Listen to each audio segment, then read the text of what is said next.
Hey everyone, welcome back. It's time to talk about the best tips and tricks to fix low volume on iPhone problem. Is your iPhone's volume too low even at maximum settings? Whether you are struggling to hear calls, music or notifications, low volume issues can be rather frustrating. In iOS, several factors like software glitches, dust clogged speakers or system glitches could be affecting your iPhone sound output. Fortunately, there are multiple ways to fix this annoying problem and restore loud and clear audio. That's it, let's get started.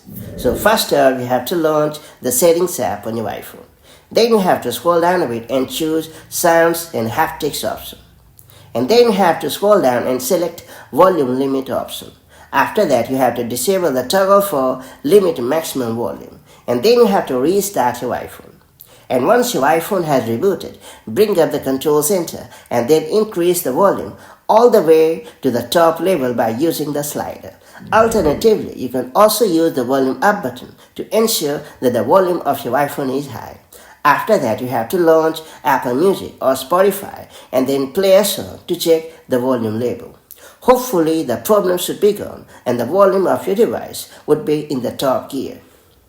It's worth pointing out that cleaning the speaker grille of your iPhone helps maintain clear and crisp audio output by removing dust, dirt, or smudges that can muffle sound. Over time, debris can accumulate in the tiny speaker holes, reducing volume and affecting call clarity, music playback, and notifications. By regularly cleaning it with a soft brush, compressed air, or gentle adhesive-like putty, you ensure optimal sound performance and prevent long-term damage caused by clogged speaker mesh.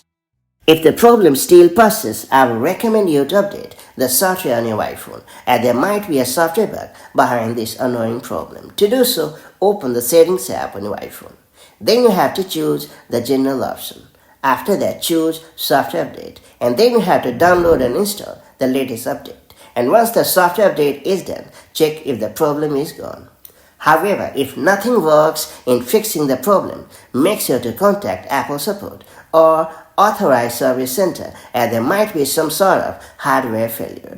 Hence, get your iPhone repaired sooner rather than later. And that's about it. If you found this video helpful, make sure to like and share it, and do subscribe for more such handy iPhone tips and tricks. And I'll catch you up in the next one. Take care. Bye-bye.